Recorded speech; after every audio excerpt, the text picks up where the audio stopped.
CJ Yankon krata yankoi na da obo krata no emu nsemo de aba ya yede ka bobo so ama na mede wo ekwa krata feto so miensa CJ o kai se me ka cho se de anko da obo krata se esikado ketena baton pesua ne so no kamya ye se omu eni parliamentary candidate eye MPP obeka se nanu ya bato ekoso na eye party ma delegate no ekoto aba eyi Charles Cromwell onua wonto bisiu wo moto aba yi no so do na me parliamentary candidate enko 2024 general election no na party ni kire se ayi da obo krata yi bo amane so mo kọ ho mo kodi nkobo no opanyi di nkudim ni wie ya pene ne o se je so kan na mu nkruma CJ wo free constituency wo mo ko nim ba bi o nenam enim ba bi o se eje bo wo bebo na de na ekos na mo monto ada thank you talk kekrompo a yewra bisi wo be no mo cheso onyeye wono aso bonto a chese so no wodi nkudim a wo be hwe ese mo nyina be kan bo mo sanse wo hwe campaign na ekoso na ye buga nti ba ne sa no yawde baby num emu yanka wo wie ko so wotena se na woni mu nyina kasa na sumdwe ba no mu nyina kan bo bonto ano CJ wo mo cheso wo di nkudim wie ya na ne ofi constituency honom ama nkrofo ahwe na chi akwan na ebi krompo ya kase wo se oguso ne eye OSP etwe court nsem wo mo chese no nti krompo na ama no enya ebra wo de beba constituency honom na anhwe ya na sade na wo ye ne no MPP wo madani nyanka maso omu ni candidate bia no ebe ha wo mo pa no mo chese last weekend ya na wo free hon mo ebro mo to aba ne wie no last weekend ya e no ba ko so mo to no late na enye early January na say middle January to 27 January 27 around that time late January omo chese be bosumi ni akire ni eti last weekend ya na Abena da yi e na okọ constituency ho mamamfa mankan fante na me brother onte monte onia on top brother dem ekeginan ma onkrofo woto abawode mawon wo chede abato no ba na wiein wonhunu na chede egwan emanti wo hwewa onia won to wonhu enase ento abo onyeye wo chede thank you tompo de ento abobo na eda ase no mpo inye bi reconciliation onyeye ena chede enkaboma ehye hombo de woto aba no wode mawa ebehwe mankabom waba eskado ketanen ono mpo inye enti ede ma shede na maka no fante dem na obeya ebete enti Charles onia won to bisiu tenate na mo wode iyen hwena ye na we wakọ hoyema di ho be ya boso bi nsia san wa firi ho hwena ye anti CJ da bokata da ankwasem no na woni fa to so miensa na mede wo eko delegate na ye gina kata fa to so nsia na CJ asem da ha ne se wo sie wo abato mpesua ni bi ese ho no eye swing sa ye kase abato mpesua bi so eye swinga na chese ho no obakofo adasa manyoku ba ko ntimi ntina so daada wo no emfa so ye MPP so ye ND so ye CPP wo ba na nkoyi a obeto atia wo de ofoforo beba enti obi antumi nyemo ne bo sa haya mediem eka mbebo abato mpesua obo bi CJ bo bi wo hwe report na aba na omukọ bunu mantem ni mu omo konfrifri mantem mu na enkremantem mu ehom isa mantem miensa eno mo de yes adwuma no okay na constituency so mo chese omo hyase eyodefo bosumi February no ni dada etoso edu kosini da etoso adionunum na omo ne omanfo ekasaye na omo eyesa ehhehemu yi eye outcomes international omo ne enipa bebro hankron na edinkobo wosa abaton pesua so bia eno no ye swing na oba greater akra say ya ba bia ye swing ba ko kase pa ye ayi hoyi Lejokuku constituency anya ayi Bernard yes na ka bebeke Okoboy ho Bernard Okoboy was say just say Lejokuku constituency and then watching so no central region baby ana former communications minister deputy we enya ho na ayi koyi oh baby you gina hene ekono Abra asebu kwa mankese dabi ene enye ho awutu senya baby awutu senya west awon so no eye swing awutu senya west yes baby ana George Under ewo no dina maybe be ya confuse ono ti no sam potem won mu nyina no omobobo wura ho no na wonim de afiri ho baaye CJ da obokrata yi bo amane say enhwehwemu na outcomes international ye no se constituencies na eye swing no Dr. Mahmoud Bawumia otu Frankadiama MPP wa bro mampani ayi dada mahama wasa constituencies ne papa waso de na tia ka fom asa de wo akona wo makodi nkoma akote no ena sa reflect wo 2024 abani mu dia ene sa constituencies ni nyina no Dr. Bawumia be wini wo ho enti eno eniema ne ba omo so ediaba ya HS as swing constituencies no omo tia etilte ekwa Dr. Bawumia side enti achire me patron saka obekenkan na ene enyina so ne se de tie nyina no odiaba na eye wosofo no ehwekwa adwuma ensem so eye Dr. Brain Champon si jo won say so mabie eye enkrata to ma omo de gi applications ya eno no eye Ghana akuafo ya omo edi omo sa eba be hyase ba be twom de second phase aban planting for food and jobs no womo HS womo ebe ma womo eye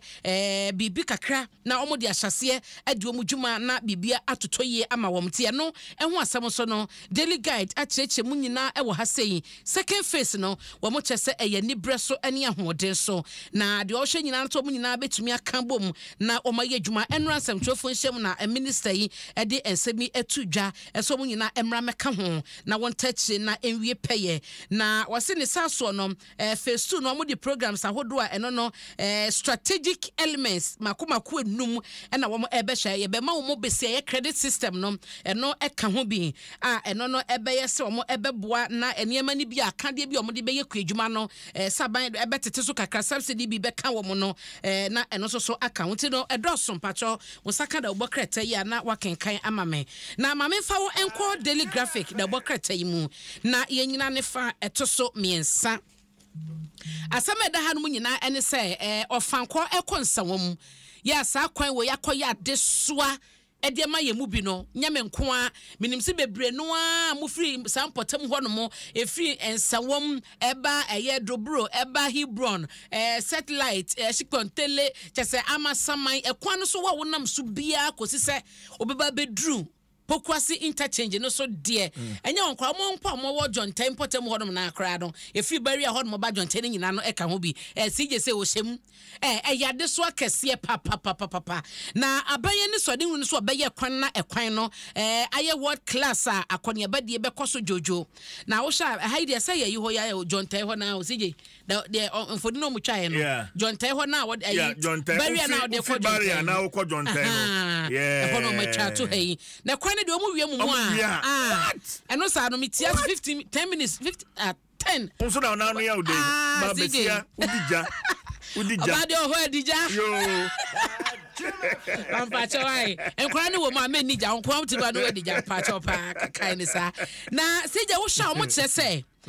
court cases a enipa bi atebra abane de kwakọ gina court e wo sa kwan ya wo mu eyi hu no eye mako ebro ha ni nyina ene so obi wo ho ma wose asase no ba bi a oma abeyi kwan nafa no eye na asase aban ne nka hwe ebi so aban no makazikase masika no emaye enti ni nyina no mo de akobi so chese asase no eye ne dia wo no atu aka e wa asase no ho nkrata eno ma beyi kwan no e de afa honom no enti situ mako bebro ha ena eda ban ti so e wasa empotem honom ebi so chese aban 88 omo fa hodie so wo de omo ye no ene ade omo a wo mo ebre omo a efutro ekum omo omo ewo yare a ensese mfutro hawom na bedu omo be free ayi barrier adru ensewom na wadane sabi ofri de na chese ano odin enti ni nyina ekeka ho bi na womo enipa bi atebra ban na edna kogina court no womo chese ye 18.1 kilometers ekwan na womo ya womo wie di a esewoni na wonam ho no ma obehunu so womo de design no sabi womo wie be no o ene efe ye de nua fofa kwan ho nyina efe pa enti da bokra tai abomu amane e wo ha na wo hwemu a enchemu ni nyina no ye papa Francis Asenso Boache ya wono no dabi o we chief resident engineer ena edeto wosoafo ze so mampani aboni din eso onkwohwe akwantempo ho sem so no ena wode ebo na mane ase de asie no enti kwabena bempon ena chirechi musa edema soafo no na ne nyina mu no soafo no so akire se contractors ne enhwe se kwan no wo mu ebewie ayire soa no October busumi wafie mu no na wo mawie prepare chire kura 2025 no se wo mu ebia no de wo ye no na eno so asem no eno no wo ha se enti da obokrata daily graphic enchemu enie na imefa wo enko the overseer da obokrata no na afei yenhwe emuamane a omo ekyese owura really nkuma edaha ena ochese omo enya ni kunu omo nya ni kunu se Ghana fo nya ni kunu na wokọ a onko homia sumdwiem na kasa ne droso ene sofo we yika adeche sofo we yika obia ne de woka ma mi chese ye munya ni kunu waye munya no na aja onkotwere obade ne kukumu boko na eno chi so no unse Ashanti MPP constituency chairman na womo ede etu ntumi anim eso momodian na branti bi on na mo ma je CJ o kind story we ahu eni kapa nti the overseer the obokrata na woni fa etoso edu baako na akyeremu ewo hayi na je the odi aba eno no nti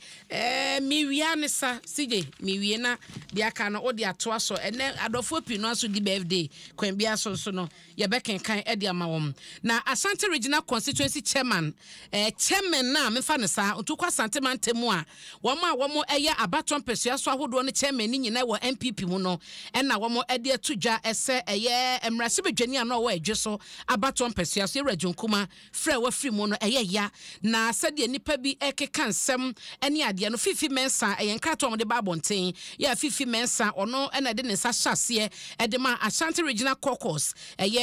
constituency chairman no ena omo de omsa hyase se nsem bi a party na be ni yewura wuntumi na ne boys bi ekeka yahiham hani wo mani keka e de fa panyini wo hu no wo mo chese ntwa ye enti wuntumi emomode a enkwale abrantie no to order eno so the overseer the obokrata no e di mu amane aba CJ mame wie wa ha sei ema ho na Salam Mustafa so na HSA MPP ebe win 2024 election no was by hook or crook the hawk the obokrata na HM sano CJ mediwasi enra mane ye de mawo KPMG abeto dwa ese mampani busuani bia ono no oni abam na so chen tumi ekita no echen so wa ban mu na eno achen so no sofo bi ni mienu aka bom na mo pese mo ya hyehye epiepia KPMG na mo de amane bo beto abonten a